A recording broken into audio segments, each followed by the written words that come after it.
Welcome to this week's Opinion Show, where we gather the editorial board of the Plain Dealer and the Northeast Ohio Media Group to talk about issues of the day. Today we're discussing John Kasich's entry into the presidential race, making him the 16th major contender, which is a pretty crowded field. Will he stand out?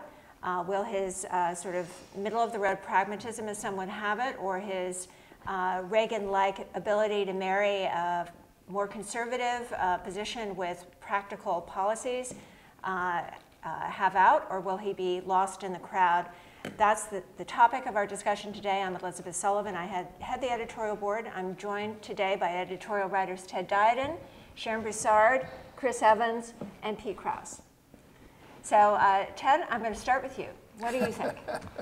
Well, I'm a little surprised that he waited. If he really wanted to do this, he waited this long to get in, and it sounds crazy to say this long since we're so far out, but the field is so crowded, it's going to be, I think, difficult for him to distinguish himself. You know, if he can get on the debate stage, which I guess is problematic at this point, he'll have a shot at it. I think he's an attractive candidate to me, and I think he will be to people who hear him. The trick will be getting people to hear him.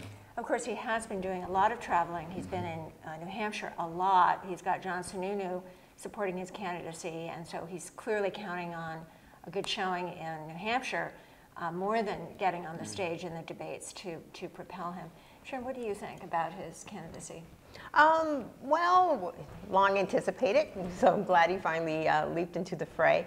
But I'm not sure. I do like some of his liberal bent. I mean, though I guess he backs it up kind of with more conservative philosophies and compassion and stuff like that. So I guess, yes, I guess so. So I'm talking about the Medicaid expansion, for example, how he's hung tough on Common Core for the most part. How he chides his fellow Republicans on issues, saying like, hey, you know, you have to have a heart about these things as well. But, you know, here in Ohio, I've been very disappointed about how he's handled local government and all the cutbacks that have come just so he could, you know, say that he's cut taxes. I'm not sure how that's going to play on the national scene, where I think you have to be seen to be doing something to the locals, and you just can't say I'm cutting taxes and this country's all great and fine. So mixed emotions. One of the notable things about John Kasich is that he tends to speak before thinking sometimes, and what Brent Larkin called the jerk factor in a recent column that was actually mentioned in the New York Times story about Kasich's entry into the race. Do you think that his tendency to speak bluntly will be an asset or you know, a negative for him? Well, it's working for Trump. I think not Kasich, so much. I think Kasich, I think he's getting better. We don't see him going off script so much anymore. My feeling is that, you know, I mean, he gets good numbers in Ohio, but outside of Ohio, he polls very, very badly. And I also have a problem with, you know, him being so disingenuous about this. When he was running for governor, you know, he ducked the question, he waffled, you know, I'm just running for governor, I want to, you know, keep the state, you know, together and stuff. And he knew at that time that he was going to run for the presidency, and he just didn't want to say it. And I think, you know, that hurts his credibility. On the other hand, he's been a great steward and friend of the Great Lakes, particularly Lake Erie. But then, on the other hand, you know, he's attacked women's reproductive rights and other issues. So I don't see him getting out of the primary. I don't think he necessarily knew he was going to run. I think he did. I don't think he necessarily took too long. I heard somebody in the radio say this morning that by waiting this long, he kind of has dodged a lot of Trump's vitriol that you know, he's spread amongst a lot of the other candidates. Whether that would have mattered to Kasich, probably not. He kind of likes it when people come after him because he's pretty good at, you know, giving it back. Yeah, the Fox News guy. But anyway, I would disagree with Chris on that. One of his impediments, actually, in a Republican primary, Chris, is that he is seen as being too wishy-washy for the, say, the more conservative wing of the party, and that's why again he's looking to maybe those iconoclastic voters, more libertarian-minded voters in New Hampshire, to give him their imprimatur. But is that actually an asset to him? I don't know. I mean, he's clearly going after the blue collar. I mean, I think his slogan today is John Kasich for us. So he's appealing to the middle class, everyone, and in his announcement at Ohio State University, I mean, it was all about all working together, that this is a collaborative thing, that we're all going to pull together, and I am one of you. And that's just a lie. I mean, he isn't. He is part of the 1%, and SB 5 is going to come back and sting him. SB 5 meaning the Senate bill that was going to do away with unions in government. That would have impeded collective bargaining in public unions. Again, I would disagree. I don't think it is going to sting him because, it was overturned on a referendum, and I don't think it's hurt Scott Walker in Wisconsin any, who did the same thing with greater success. But I do think that Kasich, he is probably the most pragmatic of all the Republican candidates, and I think that, to me, that appeals to me. Whether it appeals to the primary voter, probably not. He's already catching flack because of his stance on Obamacare. He says he wants to repeal Obamacare, yet he did approve the Medicaid expansion that was made possible by Obamacare. I also read where he speaks well of the idea of not allowing pre-existing conditions to disqualify somebody from getting coverage. I say, all that appeals to me. I think that makes perfect sense. But he is going to have a hard time explaining in a debate why he is for these elements of Obamacare and not against, but still wants to repeal Obamacare. Now, he will argue that, well, Medicaid expansion can stand alone even if Obamacare is repealed, and that all he's doing is what Reagan did when he was president. So you mentioned Scott Walker, who in some ways is similar, though doesn't have necessarily the deep resume that John Kasich does, since he served in Congress and on the Armed Services Committee. He framed the balanced budget amendment during the Clinton years. But we did have a story recently that pointed out that Scott Walker is charging his campaign for security expenses on the campaign trail, whereas the Kasich folks have been silent on where that money is coming from. Now, Chris Christie takes the position that the governor's security has to be protected wherever he goes, and therefore it shouldn't be, a campaign charge. Ted, what's your view about that? Well, I don't think that the taxpayers ought to be picking up the tab for security while he runs for president. I mean, I think that's clear, and I think he ought to be honest with it. Right. And we editorialize to that effect. I think that makes sense. I just wanted to make one comment about SB 5. I agree with Pete. I think that stands him in good stead because of the way he reacted to when it was overturned, when the people, he's just said the people have spoken, let's move on, and did it in a very mature and non-confrontational way, and just eliminated it as an issue, I think.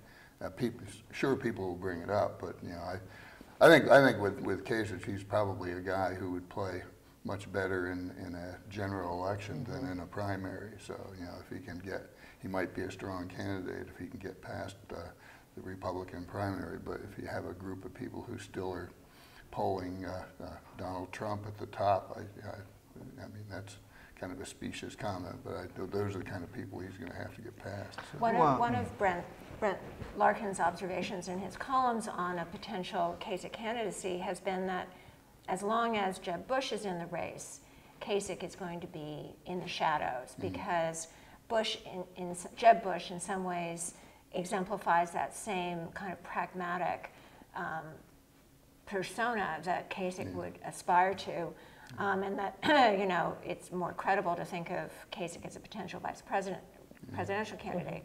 On the other hand, Jeb Bush hasn't really kind of taken off in the public imagination, though he's been doing well on to fundraising. Yeah. One advantage Kasich has is his last name isn't Bush. So, That's true for people who are tired of the legacy presidential candidates, and I will include Hillary Clinton in there as well.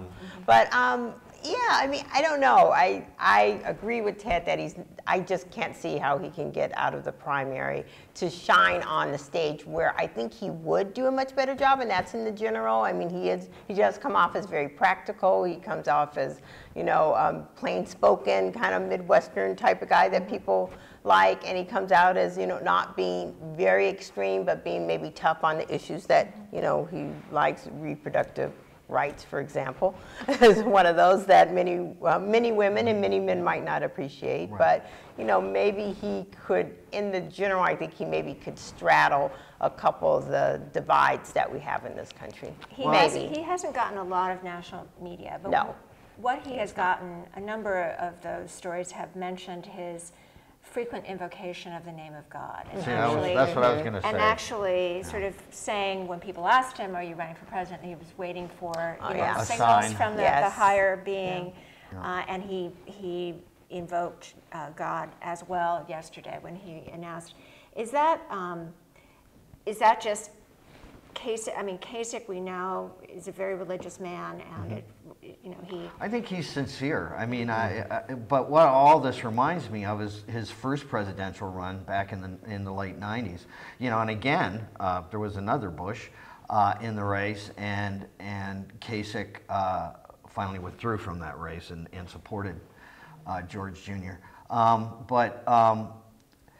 I think his faith is sincere. I think it's based on a terrible tragedy in his life.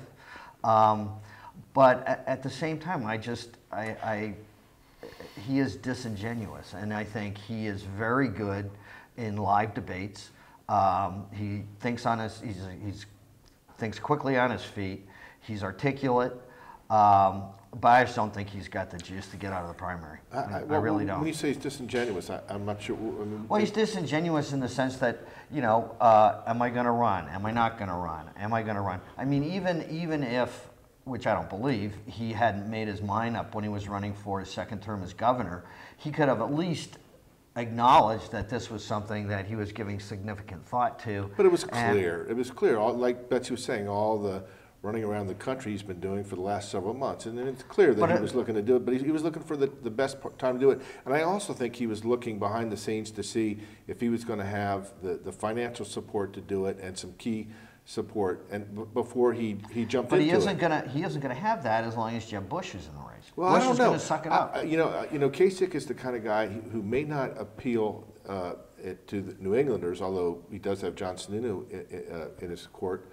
But he is the kind of guy that might appeal in Iowa, where it's a fairly for a conservative state, it's a pretty progressive state, and I think last year didn't Iowa go for Huckabee, and I think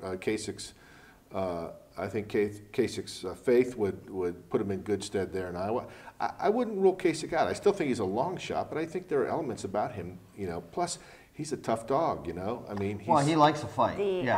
Henry Gomez, the political writer for the Northeast Ohio Media Group, had a pretty interesting story about Kasich's kitchen cabinet, if you will. There's a lot of former Romney folks. So, I mean, he has some fairly credible people working on his campaign. And I wouldn't be so sure that his faith and his invocation of God is a negative. I mean, it's positive. It doesn't play well in the New York Times, but in the country at large, there's still a whole lot of people. I don't see how it doesn't play well. I think he does a good job separating. I don't think he carries it over into making it part of government. It's just how doesn't it play well in the New York Times? I don't understand. What are you saying? The Eastern liberal, You know what he's trying to say. But Kasich likes to say though that he's fond of saying that when he gets to the pearly gates, how are you going to be judged? And one of those things is, well, how did you deal with the poor? How did you treat the poor? And Kasich does, unlike a lot of Republicans, and I'm not trying to say all these Republicans aren't compassionate and don't care, but Kasich is a little unusual in that he articulates he tries to articulate his compassion, more like you might expect a Democrat. I mean, I know I'm being general when I say this, but And I think he really truly believes that part of his faith is how the disadvantaged are treated, not just poor, but those with mental illness, drug addictions. I think he's got a legitimate, passionate concern for those folks. Well, I think we're going to be hearing a lot more about John Kasich as his candidacy unfolds, both about his compassionate conservatism, but also sometimes his unguarded tongue. It will be interesting to see how that develops, and we'll be back probably with more observations. But meantime, we'd love to hear your thoughts in the comments below. Thanks for tuning in.